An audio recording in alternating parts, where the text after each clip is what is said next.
আজ রাতেই হতে পারে নাহিদ রানার পিএসএল অভিষেক। বাবর আজমের দলের হয়ে আজ মাঠে নামতে পারেন এই দেশি স্পিড স্টার।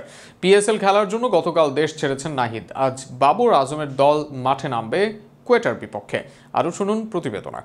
টানা হারের বৃত্তে ঘুরপাক খাচ্ছিল নাহিদের পিএসএল এর দল পেশোয়ার জালমি। তবে এরপর ঘুরে দাঁড়িয়েছে দলটি, জিতেছে টানা 2 ম্যাচ এবং দলের হয়ে বেশ ভালোই করছেন উড জোসেফরা। কিন্তু আজকের ম্যাচ থেকে হয়তো উড না খেলতেও পারেন।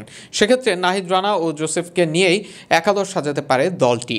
এমনটা হলে দলের ওপেনার থাকছেন বাবর আজম, স্যাম আইয়ুবি, 1 ডাউনে মোহাম্মদ হারিস, আর 4 নম্বরে খেলতে পারেন টম কোহলের, 5 নম্বরে ওয়েন। এরপর দেশি ব্যাটার হোসেন তালাত ও ফিনিশিংয়ে ব্যাট হাতে নামতে পারেন আব্দুল সামাদ। পেস অ্যাটাকিংয়ে আলজারি জোসেফের সঙ্গে জুটি করতে পারেন নাহিদ রানা।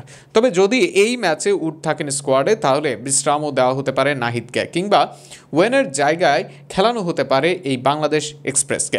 আজ রাত 9টায় মাঠে করাবে ম্যাচটি। প্রসঙ্গত, গতকাল দেশ ছাড়ার আগে নাহিদ জানিয়েছেন ভালো করতে বেশ আত্মবিশ্বাসী তিনি। নাহিদ বলেন, নিজের ব্যাপারে আমার আত্মবিশ্বাস আছে, দলের হয়ে সেরাটা দিতে চাই, আর তা করতে পারলে ভালো কিছুই হবে।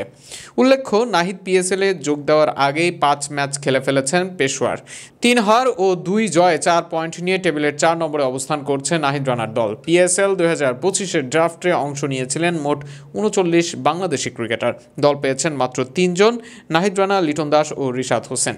যদিও চোটের কারণে শুরুতেই দেশে ফিরে আসতে হয় লিটনকে। অন্যদিকে লাহোর কালান্দার্সের হয়ে দুর্দান্ত পারফর্ম করছেন লেগ স্পিনার রিশাদ।